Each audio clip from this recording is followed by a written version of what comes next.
日本呢，终于给我们带来一个好消息，真的是众望所归，就是他们的海产品呢，现在已经滞销如山了。日本的高层呢，也想出了2大神招，为的目的就是打开销路啊。自从8月24号日本向大海排放核污水以来，日本的这一行为遭受到了全世界的一个强烈谴责。与此同时呢，我们也全面禁止日本的一个海产品进口。这样一来，日本的海产品出口呢是受到严重的影响，仓库已经是不堪重负，再不处理呢，日本的那些海产品加工企业呢将会面临一个破产倒闭。面临这一严重的危机啊，日本政府想到什么样的损招呢？到底能不能解决当前的一个问题呢？他们想到的第一个办法就是扩大内需啊。办法是好的，但是国内的群众呢，他们却不买账。自从核污水排放之后呢，日本的民众对复杂的海鲜呢也是避而远之。于是呢，他们采取那些强制手段，让国内的自卫队先来消化。不仅如此，他们为了宣扬呢这些海鲜是无毒无害的，还打算将这些海鲜呢定向的供应到中小学食堂啊！这真的是应了那句老话，只要思想不滑坡，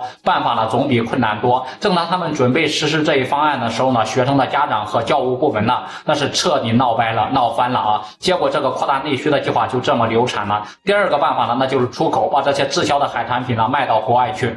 但是纵观天下来看，谁会愿意当这个冤大头呢？首先他们想到的就是干爹美国啊，但美国最近也放出风声，学习中国的一个做法，也停止了进口日本的一个海产品。看来美国的这个干爹也只是嘴上说支持，实际上呢不怎么靠谱。这时候呢，他们就想到了韩国。之所以会想到韩国，这是因为韩国呢自始至终都在支持日本的一个核污水排海，而且在公共场所一再表示呢，日本的海鲜是无毒无害的，对不对？但是呢，韩国的民众呢却不吃你这一套啊，自己国家的海鲜呢都滞销了，游行示威呢那是一波接着一波，抗议的声音呢那也是不断。看来指望韩国也是不现实了，只能依靠国内的一个铁杆来支持菜农了。虽然说菜农呢也曾多次公开场合为日本的海鲜站台啊，说日本的海鲜是大大的好，多吃几口呢那对身体是有益的，也确实从日本呢进口了几瓶，但终究是杯水车薪，解决不了日本这个大难题。本来就是有毒的有害的一个海鲜，日本国内呢也多次出现了吃福岛的一个海鲜紧急送医的一个案例。